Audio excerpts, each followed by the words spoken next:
Well, everyone, we get to talk about another iPad this time around, and we're talking about none other than the iPad 4th generation.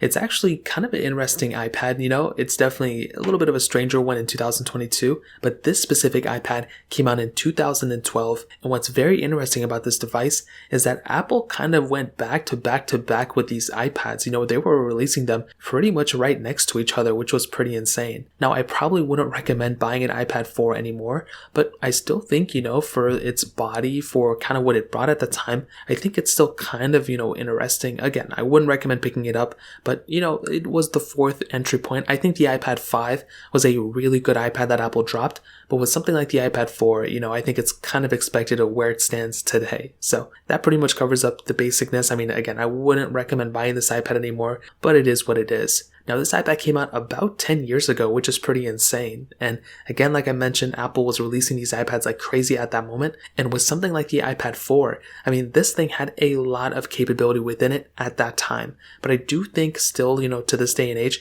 I still think the iPad 2 was that big difference, that Apple actually pushed out from its predecessor to the successor. Now, on the front, we still have that same 9.7-inch IPS panel. And it was kind of the same thing for a lot of years. Apple really didn't change it for a while until the 10.2-inch iPads. And the front, of this iPad, I mean, it's definitely not amazing looking anymore, but the display is still pretty good. That's a high resolution display. We still have the same home button and everything. We have a front facing camera as well. And it still looks like a pretty decent iPad. It's not ugly. It does look a little bit dated. I think that's pretty much the main thing to keep in mind. It definitely doesn't look like, the most premium, thing anymore, but it still feels pretty much like the newest iPad, which is so crazy. You wouldn't expect this iPad from so many years ago to still be this relevant in terms of design. But when you look at this iPad and you look at something like the iPad, 8th generation, even 9th generation that just came out, you really don't notice too many differences, which is so crazy to me. So in terms of the, front, definitely a thumbs up. This was also one of the first iPads to bring a lightning port as well. So that was another pretty big asset for buying an iPad like this.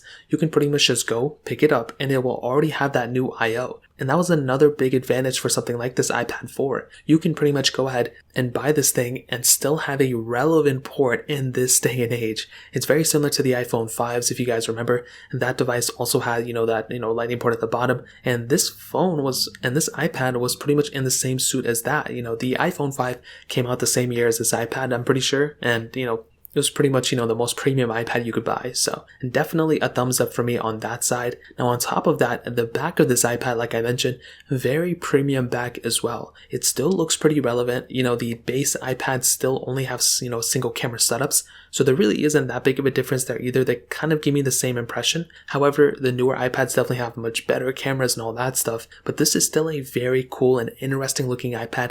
And when you hold it in the hand, it still feels like a very premium tablet. It does not feel like a cheap tablet at all. And that's a big thing to keep in mind. There were some Android tablets that came out that I know of that still don't feel as premium as this thing. So that's pretty insane. I still think this iPad feels and looks very good. And, although I probably wouldn't recommend picking it up, I still think it feels like a pretty decent iPad in 2022. So in terms of the outside, that pretty much covers it up there. Now, in terms of the cameras, like I mentioned, this thing has a single 5-megapixel camera on the back and a 1.2-megapixel camera on the front. And there really isn't a whole lot to say about this that you guys may not already have expected. It's definitely not that great of a camera. You can do 720p videos on the front and you can do 1080p videos on the back. And there's not a whole lot going for it. You can take photos and videos.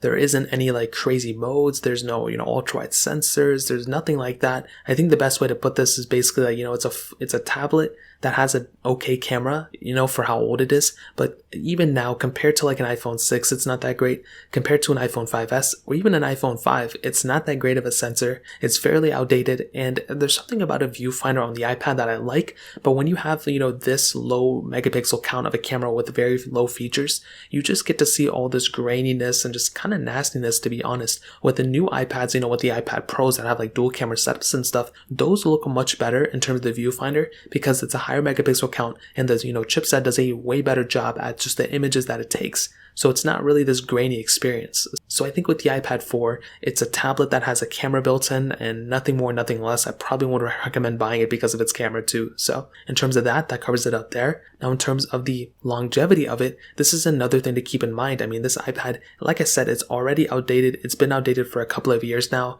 And because of that, it still doesn't make any sense to pick up this iPad. I mean, this device kind of has the same chipset as something like an iPhone 5. And because of that, you're not really getting that great of an experience on it anymore. Yeah, I mean, you may be able to still download some applications here and there and still do some things, but for the most part, you're already outdated, which is number one. But number two, a lot of these applications that you would use on an everyday basis, you can't even install the latest version of these apps if you can even install them at all. So I think that's a pretty big disadvantage for something like the iPad 4. I think it was okay when it first came out, all that stuff, but now it just doesn't really make too much sense to pick up because a lot of the things that you would normally do with an iPad, it's pretty much outdated, but I do appreciate what it brought at that time. Now it did have, in terms of the performance side, it had that Apple A6X chipset inside of it with 1GB of RAM on every single model of this iPad. And what's very interesting is this iPad came out in a lot of different models, which is so funny. And the top storage was 128GB. Nowadays we have like 1TB, or I think even more than 1TB. So it's cool to see the progression of the storage. I think in terms of the performance, I mean, it's how you would expect. These iPads are still actually pretty smooth, which is very interesting. You would never think that an iPad, from many years ago can still perform kind of decent. And even I said the same thing about the iPhone 5, and that device actually was a pretty decent performing device as well. But I do think in 2022, it just doesn't make any sense to buy this iPad, even if it was the best performing iPad. Like, let's just say it was perfect and there was absolutely nothing wrong with it. Well, there would still be issues because, the applications that you could get on it, you're not going to be able to get on it, because they're already outdated. So that is another big thing to keep in mind. Even if this was perfect in that sense, it still wouldn't be perfect in my opinion because you would not be able to install pretty much a majority of the applications. So another big thing to keep in mind. On top of that, I mean, it just, I wouldn't recommend buying it anymore. Let's just be real here. However, there is one cool thing about this iPad, and that is actually with the battery size. This iPad actually had an 11,560 mAh battery, and that is a pretty big size battery to have on a device like this. Like, to be honest, the previous iPads had kind of big size batteries too, but even nowadays, like the iPad mini lineup had a pretty small battery for how old this iPad is. Even if this battery went and degraded 50%, it's still like, still a really big size battery. It's still bigger than an iPhone 13 Pro Max battery size, which is pretty insane. Now, obviously this is a really big tablet, but I always love Apple putting in bigger batteries, and this was a really big battery at that moment. So in terms of battery life, I think the iPad 4 actually had pretty good battery life when it first came out. Even now, I think it's pretty decent, but again, it's mostly because it's on iOS 10. It's on a pretty outdated version of software too. So I think in terms of that pretty much covers it up there. And ultimately, what I will tell you is that I don't think the iPad 4 is worth buying in 2022 anymore. It really doesn't make any sense to pick up this iPad. I think when it first came out, it was useful. I think it was very, very powerful.